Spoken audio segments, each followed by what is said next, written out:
Ayan guys. Luto ako ng munggo guys. Ayan.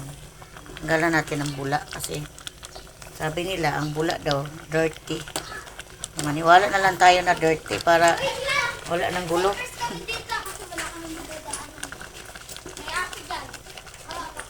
Ayan. Ngayon, lagyan natin siya ng pinirito na isda. Dalawa lang po ang ilagay natin. Ito yun, oh. Ito yung nilahok ko. Ayan, mga bata kasi ayaw man gulay. Sa kanila yan. Ayan. Ayan, papuluin na lang natin. Tapos lagyan natin yan ng malunggay. Wow, ang sarap na. Lagyan natin ng malunggay guys.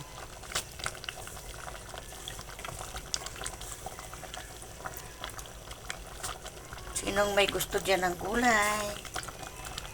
Kuha lang kayo.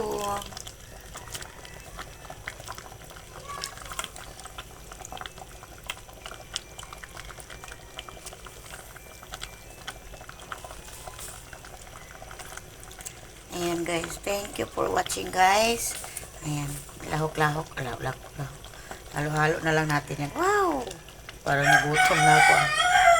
Tumilaok yung manok ko. Gusto yata magpasali. Ayan guys. Thanks for watching.